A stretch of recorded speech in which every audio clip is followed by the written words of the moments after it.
बरसात का कहर या प्रकृति का प्रकोप। एक आध्यात्मिक दर्पण।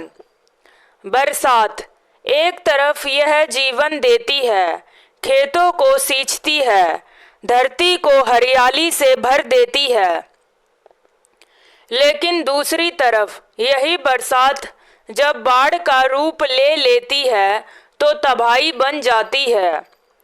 क्या यह केवल मौसम का खेल है या फिर प्रकृति हमें कुछ कहना चाहती है? आज हम एक ऐसे दौर में जी रहे हैं जहां विज्ञान, टेक्नोलॉजी और नीतियां सब अपने चरम पर हैं। फिर भी जब एक बारिश का पानी सड़कों को डुबा देता है, शहरों को थमा देता है, तो यह सवाल उठना लाजमी है, क्या यह क्लाइमेट चेंज है या नीतियों की नाकामी?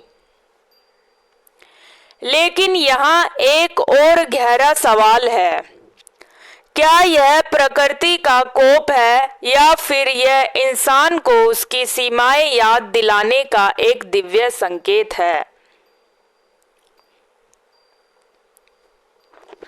आध्यात्मिक दृष्टि से ब्रह्मांड हमेशा संकेतों के माध्यम से संवाद करता है।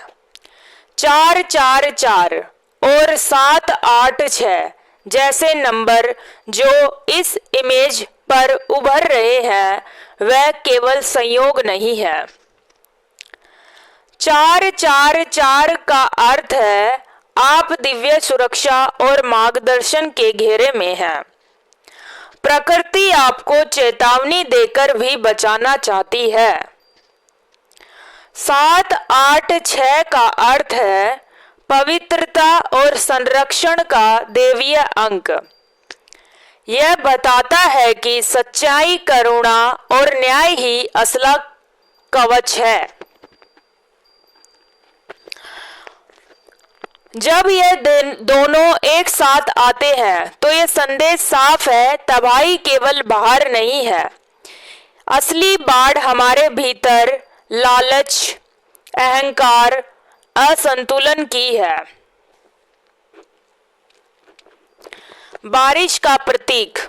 बरसात असल में एक दर्पण है। जैसे पानी जमीन की गंदगी बहा देता है, वैसे ही यह मानव सभ्यता की गलतियों को भी उजागर कर देता है। प्लास्टिक से भरे नाले, लालच से भरी नीतियां और लालसा से भरी जीवन शैली, सब कुछ बरसात के पानी में सामने आ जाता है। असली चेतावनी। प्रकृति हमें सजा नहीं देती, बल्कि चेतावनी देती है। बाढ़ और भूस्खलन केवल भूगोल नहीं, यह आध्यात्मिक भूचाल भी है। यह हमें याद दिलाता है कि धरती केवल रिसोर्स नहीं, यह माँ है। यह हमें सिखाता है कि विकास अगर विनाश पर टिका है तो यह वह विकास नहीं, आत्मघात है।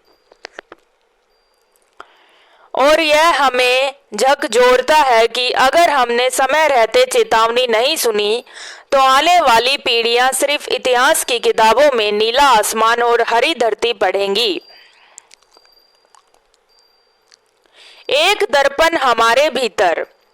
यह बाढ़ केवल बाहर नहीं है, यह हमारे मन में भी है। नफरत की बाढ़, लालच की बाढ़ और असंतुलन की बाढ़। जैसे जैसे इंसान भीतर की बाढ़ को शांत करेगा, वैसे वैसे बाहर की बाढ़ भी शांत होगी। और यही है स्पिरिचुअलिटी का वास्तविक संदेश। तो अगली बार जब आप बाढ़ की तस्वीरें देखें, उसे केवल तबाही मत समझिए, उसे प्रकृति का आईना मानिए, क्योंकि प्रकृति हमेशा सिखाती है संतुलन में ही जीवन है।